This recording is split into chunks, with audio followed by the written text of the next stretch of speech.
নমস্কার সবাইকে আমার নতুন একটি ব্লগে স্বাগত। আর আজকে ঘুম থেকে একটু দেরি করে উঠেছি। ঘুম থেকে উঠে প্রথমে ভেবেছিলাম আগে স্নান করে নেব ব্রাশ করে, তারপর ভাবলাম যে না, স্নানের আগে একটা কাজ আগে সেরে যাই, কেননা কারেন্ট চলে গেলে এই কাজটা করতে পারবো না।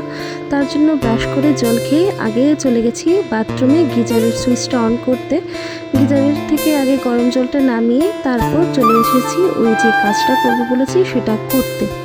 এই যে আজকে আমাদের এক জায়গায় নিমন্ত্রণ আছে, ওখানে পরে যাওয়ার জন্য একটা ড্রেস একটু আয়রন করে রেখে যাব। তারপর কারেন্ট চলে গেলে করতে পারবো না বলে স্নানের আগেই করে রেখে যাচ্ছি। আর এই যে এই দুটো ড্রেস রেখেছি, যে কোনো একটা পরে চলে যাব। আর স্নানের আগে বিছানাটাও একটু গুছিয়ে গেছি। আর এখন চলে যাচ্ছি স্নানে।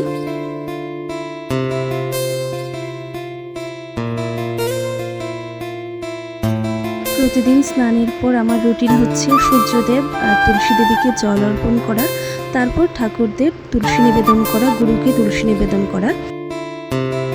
পুজো সেরে কিছু একটা খেয়ে নিতে হবে, কারণ প্রচণ্ড খিদে পেয়েছে। আর ওষুধও খাবো, কারণ প্রচণ্ড গলা ব্যথা করছে। আর খেয়ে আমি চলে এসেছি রেডি হতে। আর রেডি হয়ে কিছুক্ষণের মধ্যেই আমরা এখানে বেরিয়ে গেছি ভ্যানিউতে যাওয়ার জন্য। আমাদের এখান থেকে ভ্যানিউতে যেতে গেলে হেঁটেই পৌঁছে যাওয়া যেত, তবে প্রচণ্ড রৌদ্র আর গরমের জন্য আমরা ভেবেছি যে না, অটো করেই চলে যাই। এখান থেকে অটো করে গেল মিনিটের মধ্যে আমরা পৌঁছে গেছি ভ্যানিউতে। আর আজ ছিল তীর্থরাজের অন্নপ্রাশন। আর এদিকে এসে দেখছি আমরাও ঘুমোচ্ছে। তারপর কিছুক্ষণের মধ্যেই ও উঠেও গেছে।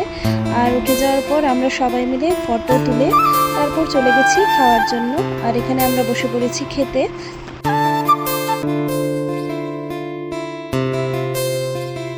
খাওয়া দাওয়া শেষ, এখন আমরা চলেছি বাড়ির উদ্দেশ্যে।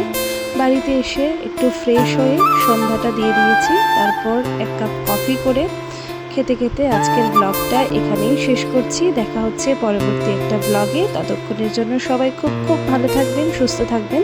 দেখা হচ্ছে পরবর্তী একটা ব্লগে।